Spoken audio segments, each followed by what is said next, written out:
Hello, and welcome to the very first episode of Color Commentary. My name is Glenn Whitmore, a 30-year plus veteran colorist in the comic book industry, and in this series I review and reminisce about old comics that I colored. Color Commentary is brought to you by Captain Clockwork, the greatest hero of all time, available on my Big Cartel store, captainclockwork.bigcartel.com. Link is in the description. So anyway, appropriately enough, I thought I would, for my very first color commentary, review my very first Superman comic that I ever colored. Or the very first one in the Superman series proper, Superman 27, which hit the stands this week about 33 years ago, 88 actually, cover dated January 89. And just a little backstory on this, a few memories.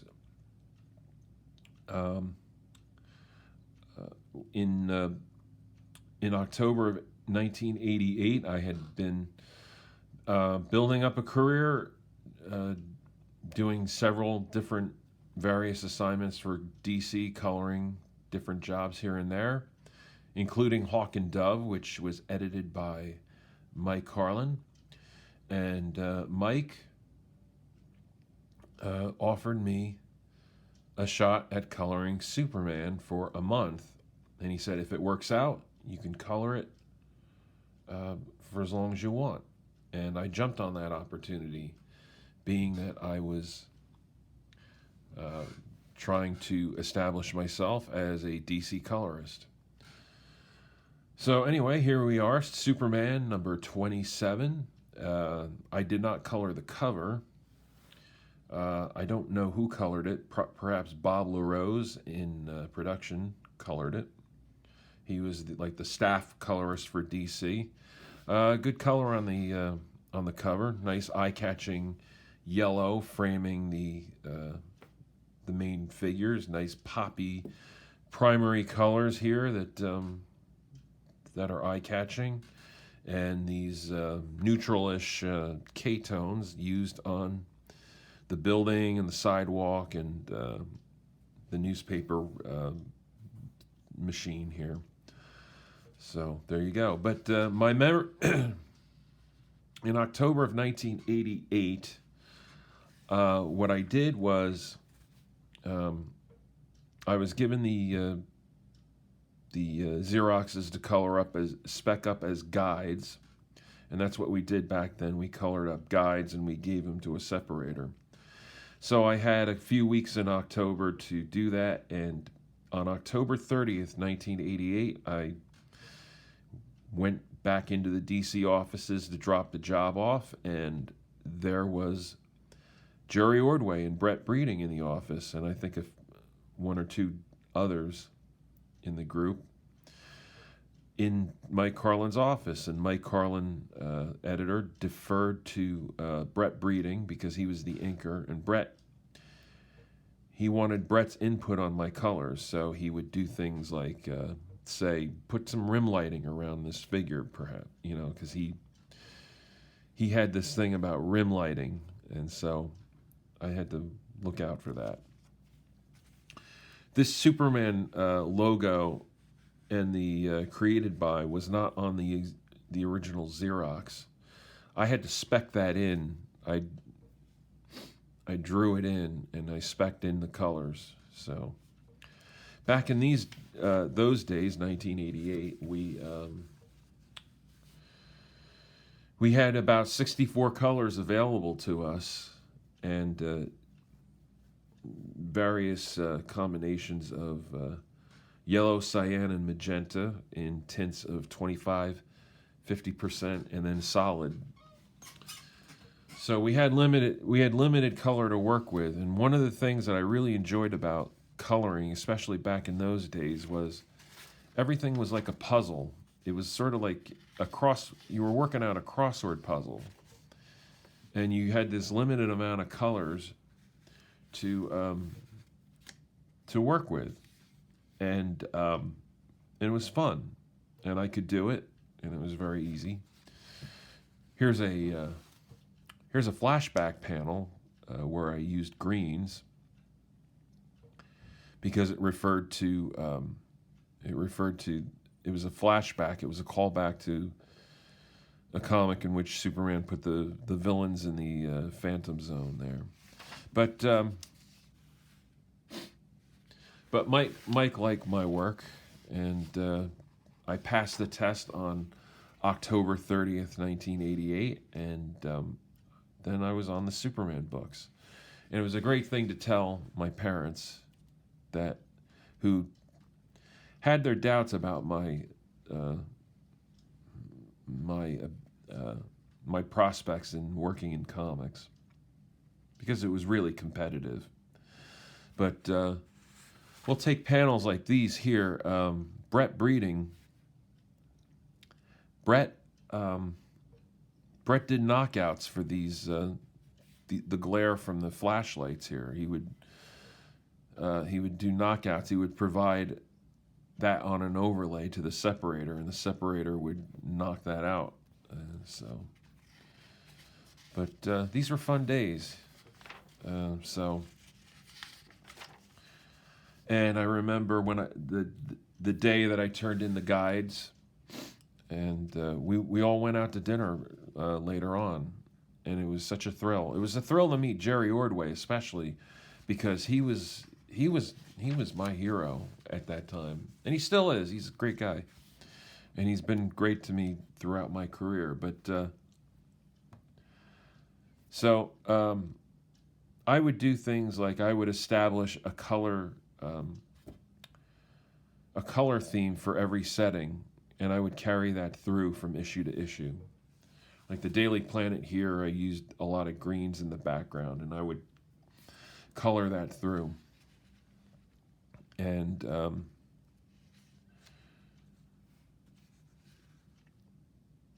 if I had to do it all over again, I would probably do a lot less grays and like stay away from grays and browns as much as possible. So, but here's a panel where there's lighting from the television set and it's late at night. So I did sort of like an effect here where he was being lit by the television set and then the heavy bluish shadows on him. Stuff like that. And the key to doing this all was to just make everything pop and to separate the forms. It wasn't so much about rendering. And the flat colors and the dot screens, like say in this sky here, the transition, there's a hard separation, but when you're doing it in dot screens, it was much more forgiving. If you did that digitally today, it just doesn't look right. I like digital, and I like working in digital, and my work is better in digital, but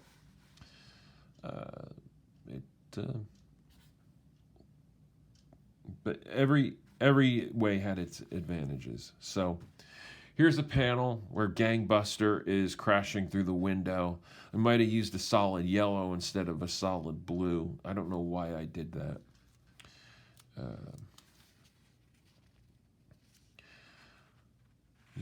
Here I used a solid yellow where this could have been like a lighter, paler yellow. Maybe a Y50 would have been better. Then it would have made that burst pop out a little bit more. Stuff like that. Then of course there was like I did 2 knockouts in a row, and today I probably wouldn't do that. Luthor and Gangbuster are knocked out in purples in this, and then something hits Gangbuster here in this panel, and I'm using bright, strong colors, which I should have done, so I'm happy with this panel. Up here, I knocked out these guys in straight purple, and I guess I was kind of lazy in that, but I got away with it. And so here he is being hit by Brainiac. and more pink and Brainiac. His color theme was pink. If I think about it, this rim lighting doesn't work. I don't know. I don't know if that was a separator mistake or whether I actually called for that, because that could have used a brighter colored rim lighting, like solid red, stuff like that. And then he jumps out the broken window. This works pretty well. I'm really happy with this. This is a nice page. Here, another knockout. I didn't feel like coloring. I guess I didn't feel like coloring all those individual security guys or the police, whatever they were.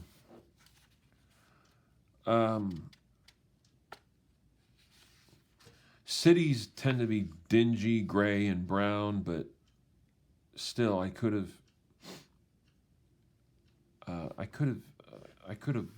made that like pale orange. I could have made these. I could have stayed away from the grays and the browns a little bit more. But here's an underground garage parking lot. That's the place to use the grays. This panel here, I've got solid blue merging into the cops who are solid blue, and I could have knocked those cars out more in a purple, and they would have popped out more. Boy, the inexperience. Here, in this bottom panel here, we have the shadow behind Gangbuster on this wall here. And what Brett Breeding did, he indicated that he wanted the lines for the shadow to be dropped out. So it was like just a solid color against this wall back here. So I guess I called for a solid blue, and then in the margins of the original page, there's a notation to drop out those lines. Same here, but as you can see, the lines are, they forgot to drop out the lines in this section of the shadow.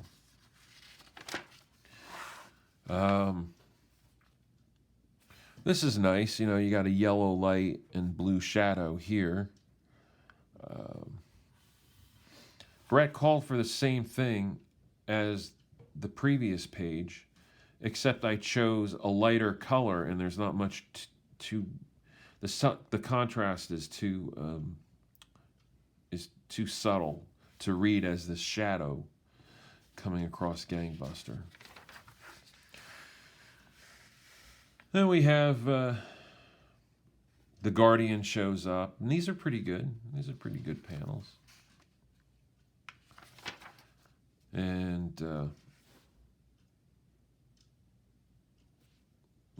this fight scene's pretty good.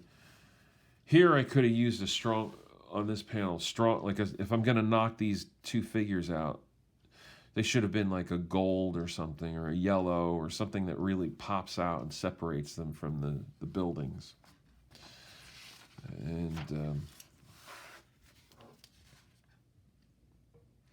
in those days, it was just all flat colors, the dot screens. And I was just trying to figure it out, and I was kind of young and inexperienced with it. Dumpsters are green, so I colored the dumpster green. And here's the final page. Here's Gangbuster and the Guardian fighting. They both have gold, but they both have reds, and Guardian is blue. So I was trying to figure out a strong bursty color to